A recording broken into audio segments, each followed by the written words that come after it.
Sebuah kisah karya terbaik anak bangsa Indonesia bertutur tentang perjalanan kehidupan anak manusia di zaman kerajaan Tanah Jawa melalui sentuhan sejarah dan fiksi yang nyaris sempurna.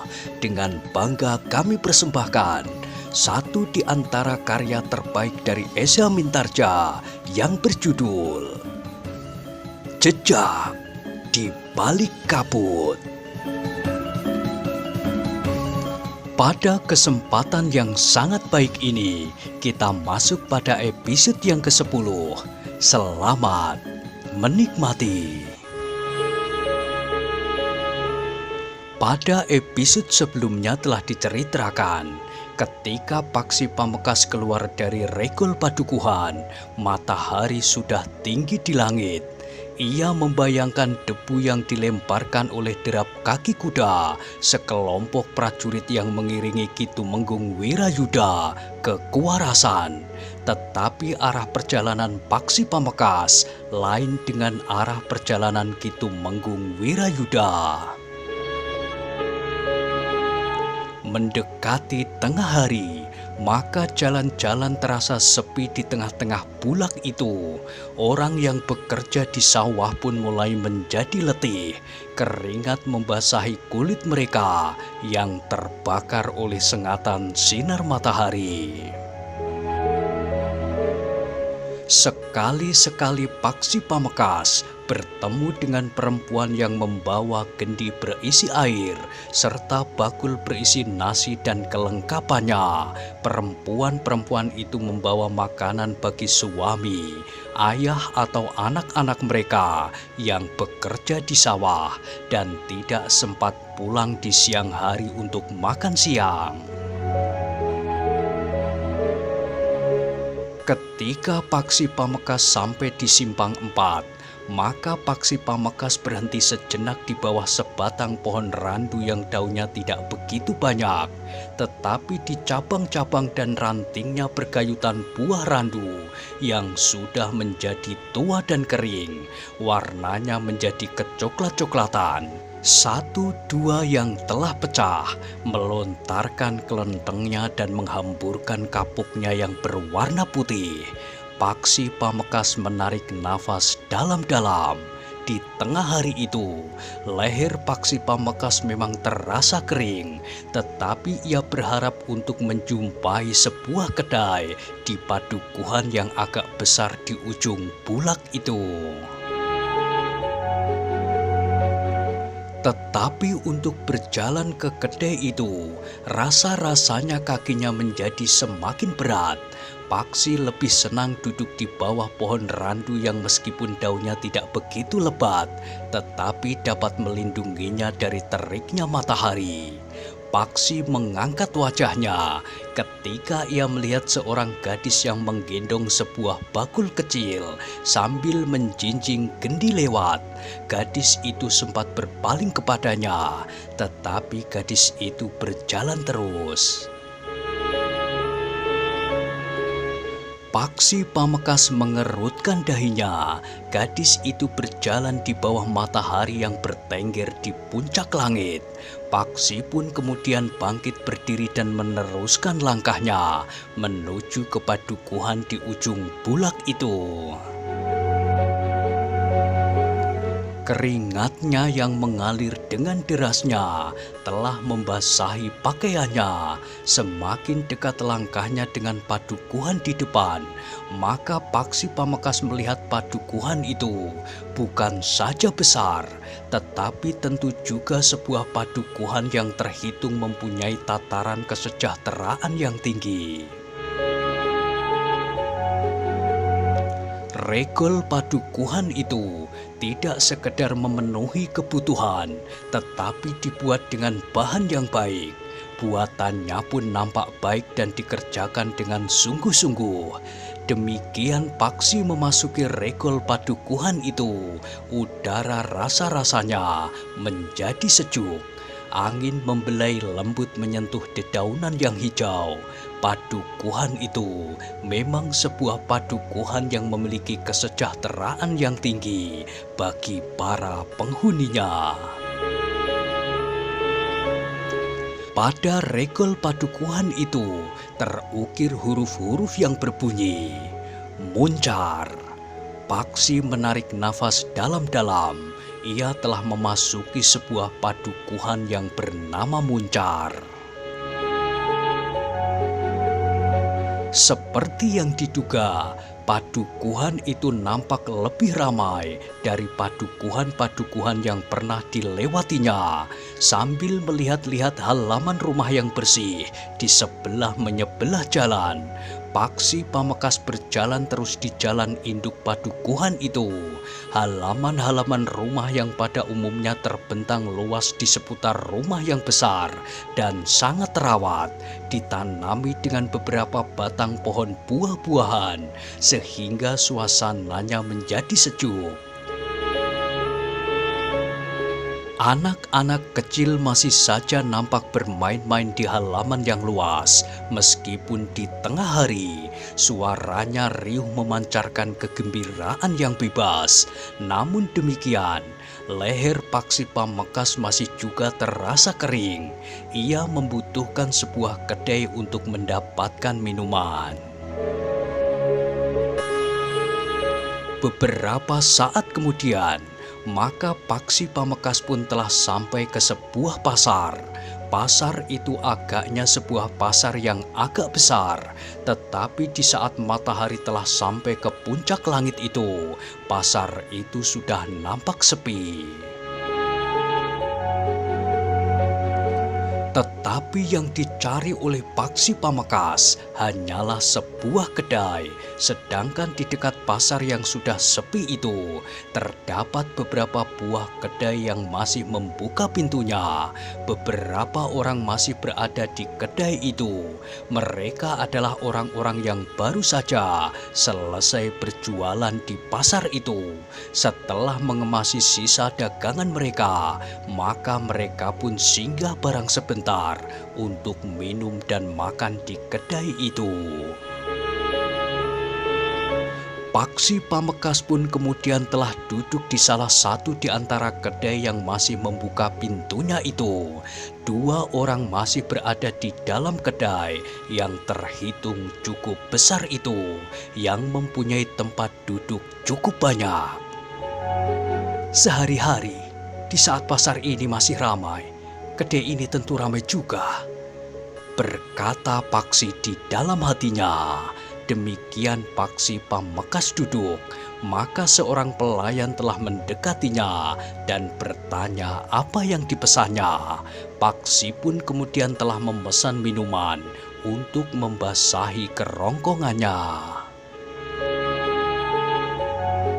Sambil meneguk minuman dan mengunyah makanan yang dihidangkan, maka Paksi Pamekasan telah mendengarkan kedua orang yang berada di kedai itu memperbincangkan cerita tentang keranda yang terbang di malam hari memasuki kuburan. Keduanya juga sudah mendengar bahwa keranda itu tidak lebih dari sebuah tipuan. Paksi Pamekasan sekali-sekali memandang kedua orang ini, tetapi tidak ada yang menarik perhatian selain cara mereka bercerita. Bahkan kemudian pemilik kedai yang duduk di antara geledek-geledek rendah ikut berbicara pula tentang hantu-hantuan itu. Paksi Pamekasan memang belum jauh berjalan dari padukuhan yang pernah dicekam oleh ketakutan itu. Pada waktu itu, berkata pemilik kedai itu, berita tentang keranda itu juga telah menakutkan kami di padukuhan Muncar ini. Aku sendiri memang bimbang antara percaya dan tidak percaya. Namun akhirnya terbukti bahwa hantu keranda itu adalah sekedar hantu-hantuan saja. Kedua orang itu tertawa. Di sela-sela derai tertawanya, seorang di antara mereka berkata, apakah tidak ada seorang saja yang mempunyai sedikit keberanian untuk membuktikan bahwa keranda itu sama sekali bukan hantu? Namun pemilik kedai itu menjawab, tentu ada, karena akhirnya hantu-hantuan itu telah terbongkar. Tetapi sesudah berjalan untuk waktu yang lama, sahut seorang yang lain. Tetapi pembicaraan itu terputus. Seorang yang bertubuh tinggi tegap dan berdada bidang memasuki kedai itu pula. Di lambungnya tergantung sebilah pedang di dalam warangkanya yang menarik. Warangka kayu yang dihiasi dengan lilitan-lilitan tali yang beraneka warna. Juntai rambut yang hitam pada tangkai pedang yang berukir itu. Paksi Pamekasan memandang orang itu sekilas, tetapi ia pun segera menundukkan kembali memandangi nasi dengan lauk pauknya yang telah dipesan pula. Meskipun Paksi Pamekasan sebenarnya masih belum lapar, tetapi selagi ia berada di kedai, maka sekaligus ia telah memesan nasi di samping sekedar makanan dan minuman. Orang itu memandangi kedua orang yang sudah lebih dahulu berada di kedai itu dengan sangat tajamnya. Kemudian ia pun berpaling pula kepada pemilik kedai itu. Sejenak kemudian, orang itu pun kemudian telah duduk pula di tengah-tengah kedai itu, menghadap kedua orang yang telah lebih dahulu duduk dan menikmati minuman dan makanan itu. "Orang ini menyeramkan," berkata Paksi Pamekasan kepada diri sendiri. Karena orang itu tidak menghadap ke arahnya, maka Paksi Pamekasan sempat memandanginya pula dari samping. Paksi Pamekasan melihat wajah orang yang garang itu. Seleret kumis nampak diulas pada bibirnya yang tebal.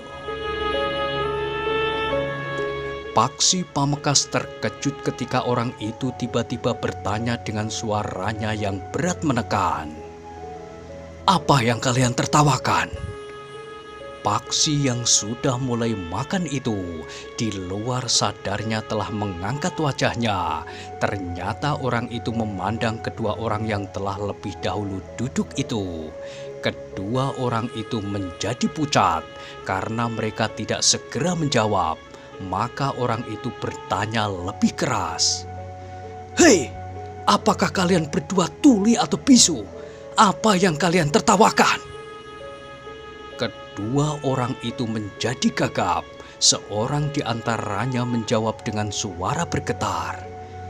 "Tidak, kami tidak mentertawakan siapa-siapa. Kami sedang berkelakar."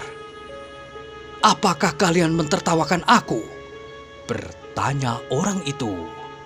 "Tidak, sungguh tidak, Kisanak." Orang itu mengangguk-angguk kecil. Kemudian ia pun memberi isyarat kepada pemilik kedai itu untuk mendekat. Seorang pelayan dengan ragu-ragu melangkah mendekatinya sambil bertanya, "Apakah yang Kisanak pesan?" "Nasi dengan lauk seekor ayam utuh." Pelayan itu termangu-mangu sejenak. Dengan ragu-ragu ia berkata, "Kami tidak mempunyai ayam yang utuh, Kisanak. Yang ada hanyalah sepotong-sepotong." "Jangan dungu. Bukankah yang sepotong-sepotong itu dapat dibentuk menjadi seekor yang utuh? 2 buah paha, gending, sayap, dada, ekornya, lehernya dan kepalanya." "Baik, baik, Kisanak," jawab pelayan itu. Beberapa saat orang itu menunggu. Dengan tergesa-gesa, pelayan dan pemilik kedai itu menyediakan pesanannya.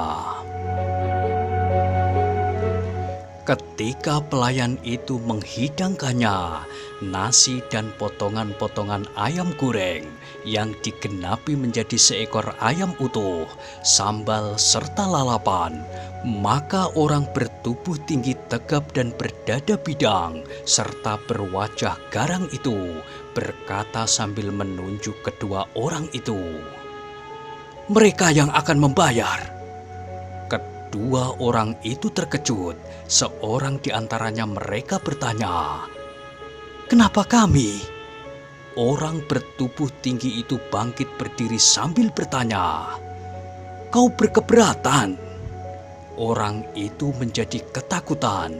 Dengan tubuh gemetar, orang itu menjawab, "Tidak, kami sama sekali tidak berkeberatan. Aku hanya ingin menjelaskan saja." "Terima kasih," berkata orang bertubuh tinggi tegap itu. "Jika kau berkeberatan, aku tidak akan menyentuh hidangan ini." Tidak, kami tidak berkeberatan sama sekali." Orang itu pun kemudian duduk kembali. Sejenak kemudian, maka ia pun telah sibuk dengan nasi, sambal, lalapan, dan ayam goreng itu seekor utuh. Paksi Pamekasan menarik nafas dalam-dalam. Hanya dalam waktu yang singkat, nasi dan ayam yang seekor itu telah habis dimakannya. Yang tinggal hanyalah sisa sambal dan lalapan serta tulang-tulang saja. Ketika Paksi Pamekasan sedang memandanginya dengan heran, di luar dugaan, orang itu berpaling kepadanya. Dengan cepat Paksi menundukkan kepalanya, tetapi terlambat. Orang itu sempat melihat Paksi memperhatikan orang itu. "Hei, kenapa kau membelalakkan matamu?" bertanya orang itu. Paksi Pamekasan tidak mengangkat wajahnya, ia masih saja menunduk. "Hei, kenapa?" bertanya orang itu pula. "Tidak apa-apa, Paman. Aku tidak sengaja," jawab Paksi Pamekasan. Orang itu pun kemudian bangkit berdiri. Selangkah demi selangkah ia mendekati Paksi Pamekasan. Tangannya yang masih kotor dan berminyak itu tiba-tiba telah diusapkan pada ikat kepala Paksi Pamekasan sambil berkata, "Aku pinjam ikat kepalamu, anak muda." Paksi Pamekasan bergeser menjauh. Dengan sigapnya ia berdiri sambil menebas tangan orang itu. Orang bertubuh tinggi dan berwajah garang itu membelalakkan matanya. Ia tidak mengira bahwa Paksi Pamekasan telah menebas tangannya dan bergeser menjauh. "Kau berani menghindar, anak muda?" geram orang itu. "Aku tidak mempunyai ikat kepala lain kecuali yang aku pakai ini. Karena itu, aku tidak rela bahwa ikat kepalaku ini kau kotori."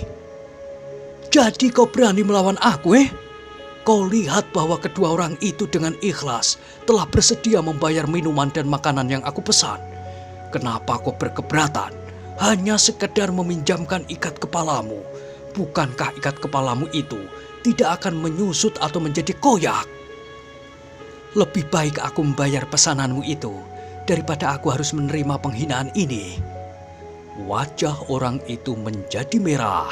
Dengan lantang ia berkata, "Tundukkan kepala, aku akan membersihkan tanganku." "Tidak," teriak Paksi. "Aku masih mempunyai harga diri." Dengan marah orang itu meloncat maju. Tangannya terayun deras menampar wajah Paksi Pamekasan. Tetapi Paksi Pamekasan tidak membiarkan wajahnya disakiti. Karena itu, maka ia telah menepis tangan orang yang bertubuh tinggi kekar itu. Sekali lagi orang itu terkejut. Anak muda itu telah berani menepis tangannya bahkan tanpa ragu-ragu. Karena itu maka orang itu menjadi semakin marah. Didorongnya lincak tempat duduk serta geledek rendah, tempat meletakkan minuman dan makanan sehingga terguling. Dengan geram orang itu berkata, "Aku ingin mengoyak mulutmu. Tidak seorang pun yang pernah berani membantah kata-kataku." Tetapi Paksi Pamekasan pun telah mempersiapkan dirinya. Terngiang kata-kata ayahnya.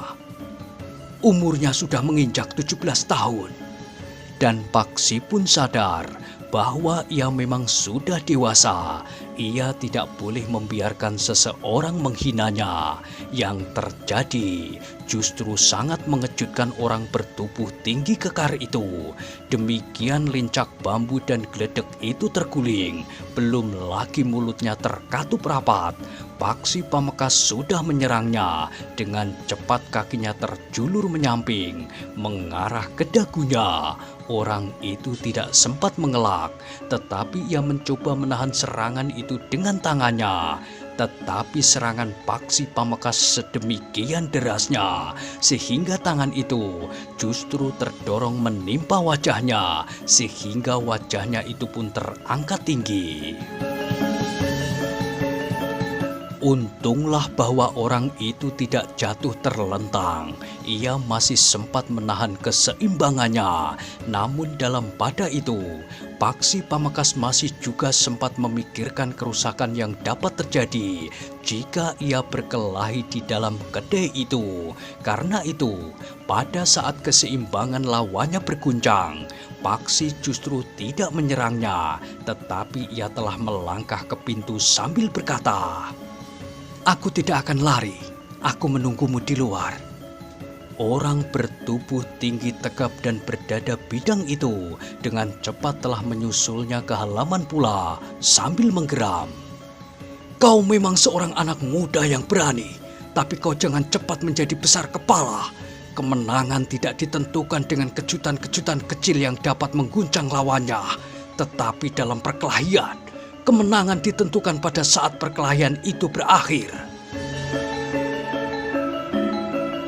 Paksi Pamekasan tidak menjawab, tetapi ia sudah siap menghadapi segala kemungkinan.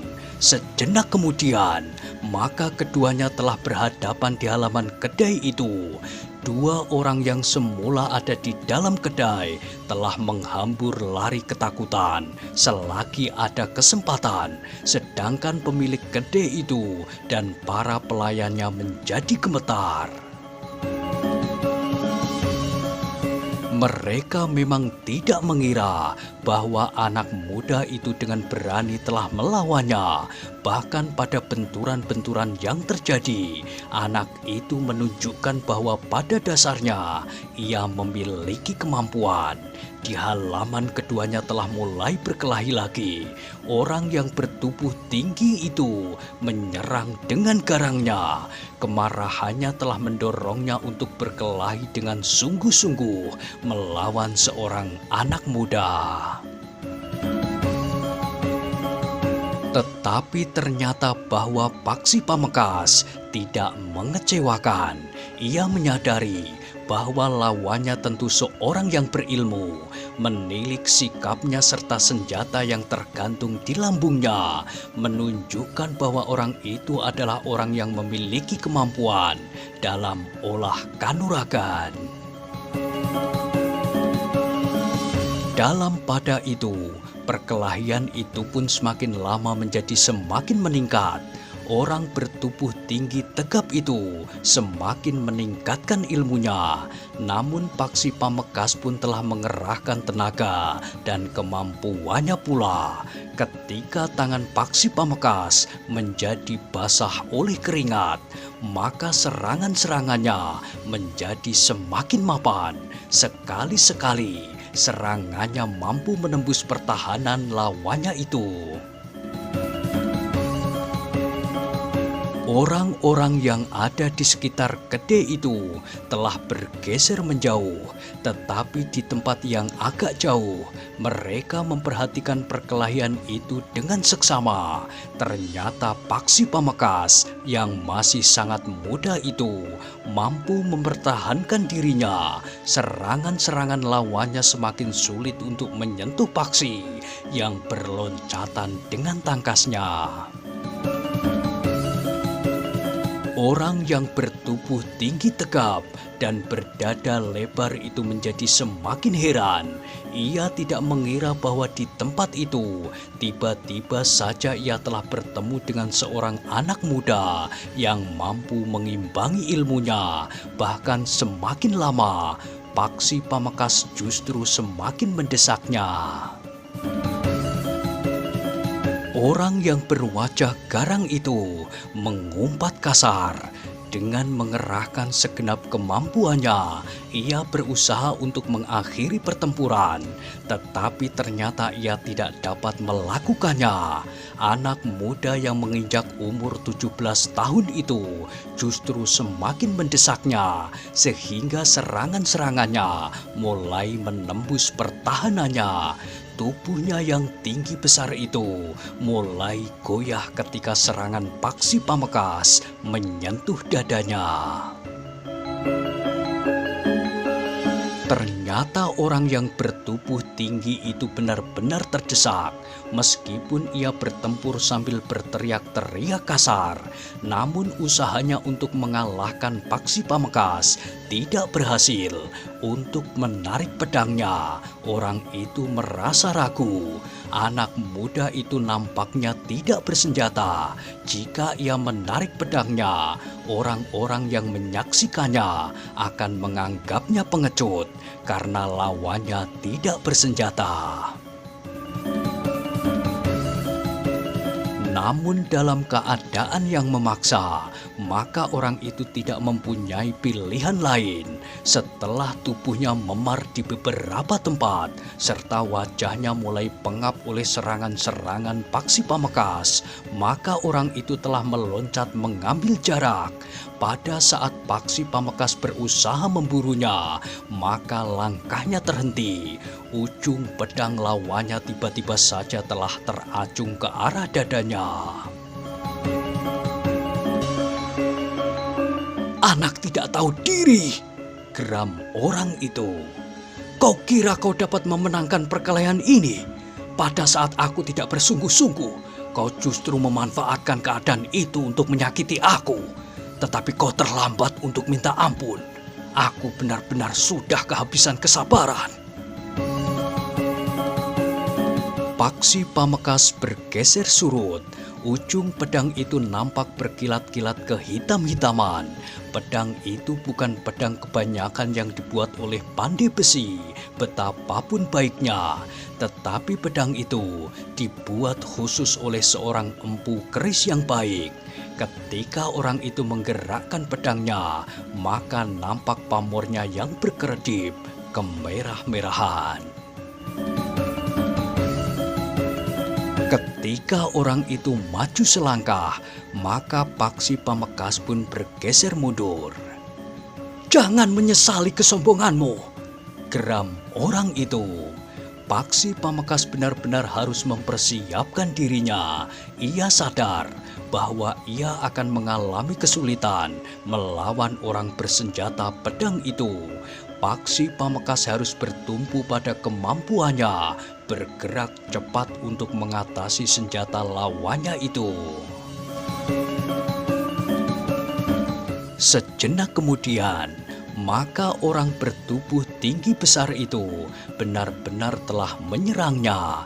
Pedangnya berputaran dengan cepat, sekali-sekali terjulur ke arah dadanya, namun kemudian terayun mendatar menebas ke arah leher. Paksi Pamekasan benar-benar harus bergerak cepat. Gerak pedang yang berputaran itu seakan-akan selalu memburunya kemana ia pergi. Meskipun demikian, Paksi Pamekasan masih mampu memberikan perlawanan yang berarti. Ketika pedang itu terayun deras, Paksi Pamekasan justru meloncat maju. Dengan cepat kakinya telah menghantam pergelangan tangan lawannya yang sedang terayun itu. Hampir saja pedang itu terlepas dari tangannya, namun dengan genggaman tangan yang kuat, orang itu masih sempat menyelamatkannya. Tetapi ketika perhatian orang itu tertuju pada pedangnya, Paksi Pamekasan telah berputar sambil mengayunkan kakinya, tepat mengenai dada orang itu. Orang itu terdorong selangkah surut, keseimbangannya pun tiba-tiba telah terguncang. sehingga orang itu jatuh berguling. Namun ketika Paksi Pamekasan meloncat memburunya, sebuah sabetan pedang yang deras hampir saja memutuskan kakinya. Dengan sekuat tenaga, Paksi Pamekasan meloncat surut menjauhi lawannya, sehingga pedang itu tidak dapat menggapainya. Tetapi untuk selanjutnya, Paksi Pamekasan telah terdesak. Orang yang marah itu benar-benar tidak lagi mengekang diri. Matanya yang membara, memancarkan kemarahan yang tidak terkendali. Ternyata ilmu pedang orang yang bertubuh tinggi tegap itu sangatlah baik. Dengan berbagai macam gerak yang rumit, Paksi Pamekasan menjadi semakin kesulitan menghadapinya. Nah, bagaimanakah kisah selanjutnya? Silahkan ikuti terus Jejak di Balik Kabut pada episode berikutnya. Sampai jumpa.